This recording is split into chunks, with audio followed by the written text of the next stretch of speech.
Halo teman-teman, kami dari kelompok 12 akan menjelaskan development change pada organisasi. Sebenarnya apa sih development change itu? Yuk langsung masuk pembahasannya. Sebuah organisasi yang sudah lama berdiri maupun beroperasi tentu akan mengalami suatu perubahan. Hal ini dikarenakan organisasi tersebut akan kalah bersaing oleh organisasi-organisasi lain yang juga menghendaki perubahan apabila tidak melakukan sebuah inovasi. Dalam sebuah studi ilmu tentang perubahan dalam organisasi memiliki beberapa jenis, diantaranya adalah development change. Banyak organisasi yang sudah lama beroperasi dalam suatu bidang, contohnya PT Pos Indonesia dalam bidang pelayanan dan jasa. Development change tentu sangat dibutuhkan agar dapat menyesuaikan dengan kebutuhan yang ada pada era perkembangan globalisasi seperti saat ini untuk terus bertahan dan tetap menjadi andalan masyarakat Indonesia dalam bidang pelayanan dan jasanya. Baiklah, sekarang kita masuk kepada tipe-tipe perubahan dalam organisasi. Saya akan menjelaskan salah satunya yaitu development change. Development change adalah suatu perubahan dalam organisasi yang ditujukan untuk perbaikan keterampilan, metode standar kerja, atau kondisi yang telah ada dikarenakan beberapa alasan yang terjadi, seperti menyesuaikan dengan kondisi yang sedang berjalan dan kebutuhan tentang masa depan. Selain itu, development change mempunyai anggapan bahwa orang mampu memperbaiki dan orang akan lebih baik jika diberikan sumber daya, pelatihan yang tepat guna, motivasi, dan hal lainnya. Lebih lanjut, development change sebenarnya tidak hanya diterapkan oleh suatu organisasi secara keseluruhan dan besar-besaran, namun juga dapat dilakukan dalam skala kecil seperti individu ataupun hanya satu kelompok dalam organisasi. Untuk penjelasan tentang faktor-faktor pendorong adanya perubahan dalam organisasi akan dijelaskan oleh Bibul. Baiklah, saya akan menjelaskan tentang faktor-faktor pendorong adanya perubahan dalam organisasi. Berdasarkan arah datangnya, ada dua faktor yang menyebabkan perubahan dalam organisasi, yaitu faktor internal dan faktor eksternal.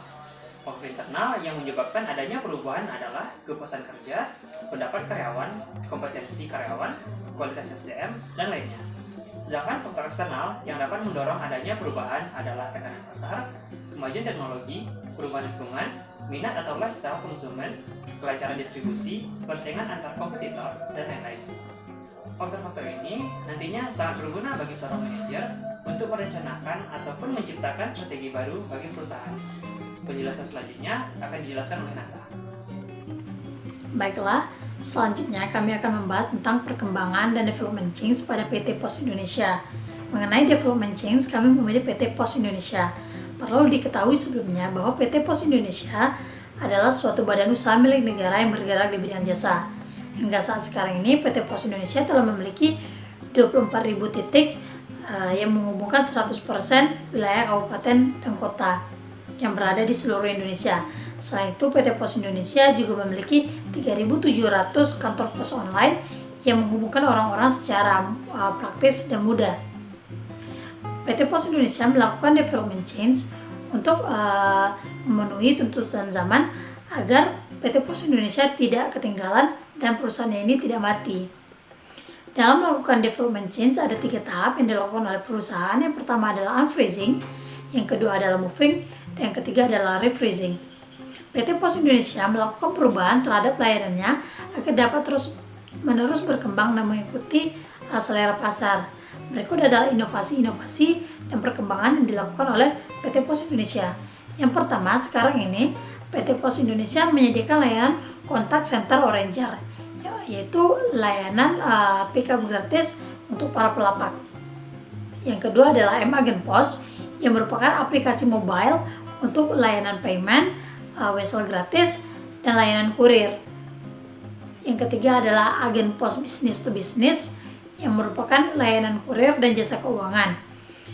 Ini merupakan strategi baru untuk meningkatkan anggota agen pos serta mengembangkan aplikasi pembayaran online. Yang keempat adalah kargo retail udara, dan yang kelima adalah transfer uang ke luar negeri tanpa perlu uangnya ditukarkan terlebih dahulu. Jadi kantor pos Indonesia secara otomatis menukarkan uang yang dikirimkan ke luar negeri dapat dilihat bahwa perubahan-perubahan yang ada di PT Pos Indonesia dilakukan untuk memenuhi selera pasar dan untuk tuntutan zaman. Selain itu, faktor-faktor pendorong seperti lingkungan juga berpengaruh dalam hal ini. Terima kasih.